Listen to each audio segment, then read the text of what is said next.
پہنائیں گے بیٹے کو بیٹی کو تو وہ لباس کا عادی. بچپن کی بڑی اہمیت ہے, یاد رکھو. جو ہم کیوں مسلمان ہیں, بچپن میں مسلمان تھے ہم. اب اسلام چھوڑنا ہمارے لیے انشاءاللہ ممکن نہیں ہے. اسلام میں پیدا ہوئے ہم لوگ. مجھے اچھی طرح یاد ہے, میں اپنے والد صاحب کو دیکھتا تھا, داڑھی ہے ان کی نا ماشاءاللہ, میرے دادا پردادا سب داڑھی والے تھے. تو جن کے ابو کی داڑھی نہیں ہوتی تھی مجھے وہ عجیب سے لگتے تھے. میں کہتا تھا یہ بچے اپنے ابو کو ابو کیسے سمجھتے ہیں, کیونکہ وہ داڑھی کا ایک وقار ہوتا ہے نا, ایک نورانیت ہوتی ہے. تو میں کہتا یار میرے والد صاحب کا نورانی چہرہ ماشاءاللہ, داڑھی, تو باپ کے لیے تو ایسا ہی چہرہ ہونا چاہیے نا. تو جو کلین شیو ابا ہوتے تھے, میں ان کے بچوں پہ ترس کھاتا تھا کہ یار یہ اپنے ابا کو, ان میں ابا پن تو نظر ہی نہیں آیا. معذرت جو بغیر داڑھی والے ہیں بھائی, معذرت, کسی کی توہین مقصد نہیں ہے.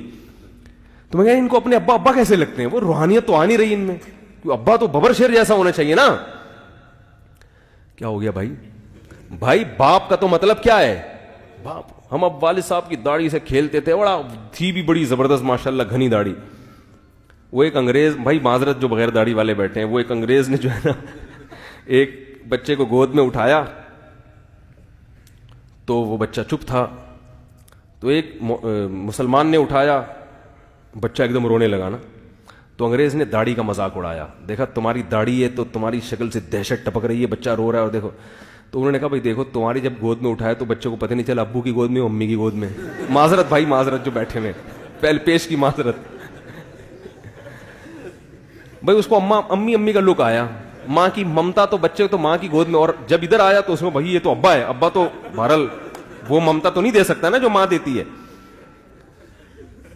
تو جو چیز بچے کو, مجھے عجیب سا لگتا تھا جب میں بغیر داڑھی والوں کو دیکھتا تھا نا, تو ہیں خاندان میں بغیر داڑھی والے بھی ہول سیل کے حساب سے پڑے ہوئے ہیں, لیکن چونکہ شروع سے ہی والد صاحب کو دیکھا تلاوت کرتے ہوئے, تسبیحات میں دیکھا ہمیشہ. کبھی میں نے اپنے والد کو, اللہ ان کی مغفرت کرے, ٹی وی دیکھتے ہوئے نہیں دیکھا, کوئی ڈرامہ دیکھ رہے ہوں, کوئی ناول پڑھ رہے ہوں, یا فضول بیٹھ کے لوگوں میں گپے مار رہے ہوں.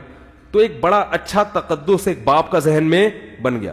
تو ایسے بھی ہوتا تھا, میں جن کو دیکھتا تھا کہ ان کے ابا کیرم بورڈ کھیل رہے ہیں یا اسنوکر کھیل رہے ہیں, تو میں حیران ہوتا تھا. چلو ہم تو کھیلتے تھے, بچے تھے, ادھر ادھر جا کے کبھی یہ وہ آتا تھا, وہ والا نا, وہ یوں والا آتا تھا, اب مجھے نام یاد نہیں اس کا, وہ بھی ابا سے چھپ کے تھوڑا بہت, بچے تو کھیلتے ہی ہیں, یہ والا کھیلتے تھے, کبھی جا کے اسنوکر کر لیا. لیکن ابا کے بارے میں یہ تصور نہیں تھا کہ کسی کا ابا بھی یہ کھیلے گا, کیونکہ ابا تو بھائی وہ تو ایک بزرگ رشتہ ہے نا. تو جب میں کسی کو دیکھتا تھا کہ اس کے ابا اسنوکر کھیل رہے ہیں, تو میں کہا یار یہ ابا تھوڑی ہوئے, یہ تو معذرت کے ساتھ کوئی لونڈے لپاڑے سے ہوئے, ابا تھوڑی ہوئے, اسنوکر کھیل رہے ہیں اور ناول پڑھ رہے ہیں, بیٹھ کے ڈرامہ دیکھ رہے ہیں, فلم دیکھ رہے ہیں, یہ کیسے ابا ہو گئے یار. تو ذہن قبول نہیں کرتا اس چیز کو. تو بچپن کی بڑی ویلیو ہے بچے کو جس چیز کا عادی. دیکھو یہ جو ہم چائنیز پہ حیران ہوتے ہیں کہ کتے بلی کیسے کھا لیتے ہیں, یہ ہمیں تو الٹی آتی ہے نا دیکھ کے. گورے کو بھی الٹی آتی ہے, گورا بھی کتا بلی نہیں کھا سکتا. گورا چائنیز کی چیزیں دیکھ کے حیران ہوتا ہے, یار یہ کیسے کھاتے ہو تم لوگ, یہ لال بیگ کیسے کھا لیتے ہو. تو چائنیز کیوں کھاتے ہیں, بچوں کو بچپن سے کھلا دیا. تو اب بچے کو لال بیگ نہیں ملے گا تو مر جائے گا ٹینشن سے, اس کو بلی کتا چاہیے بچے کو. تو جو گند بچپن میں کھلا دیا بچہ اس کا عادی ہو گیا. ہم نے نہیں کھائی تو ہمارے ہاں کوئی دین کو فالو نہیں بھی کرتا, پھر بھی کتا, وہ کہتا ہے یار اتنا بھی کتا نہیں ہوں کہ میں اتنے کتے پنے پہ بھی نہیں آ سکتا کہ میں کتا ہی کھانا شروع کروں. اتنا لبرل گورا اتنا لبرل نہیں بن سکا اب تک.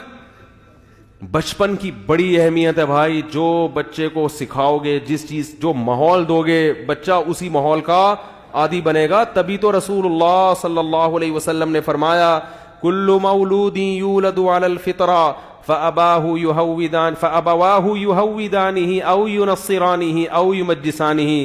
ہر بچہ فطرت پہ پیدا ہوتا ہے, نیک پیدا ہوتا ہے, شریف پیدا ہوتا ہے, اچھا پیدا ہوتا ہے, مسلم پیدا ہوتا ہے. باپ دادا اس کو یہودی بنا دیتے ہیں, عیسائی بنا دیتے ہیں, مجوسی بنا دیتے ہیں, آگ پرست کی پرستش کرنے والا, وہ بگاڑتے ہیں, ماحول بگاڑتے ہیں ان کو. ہر بچہ اچھا ہی پیدا ہوتا ہے, اچھائی کو پسند کرتا ہے وہ.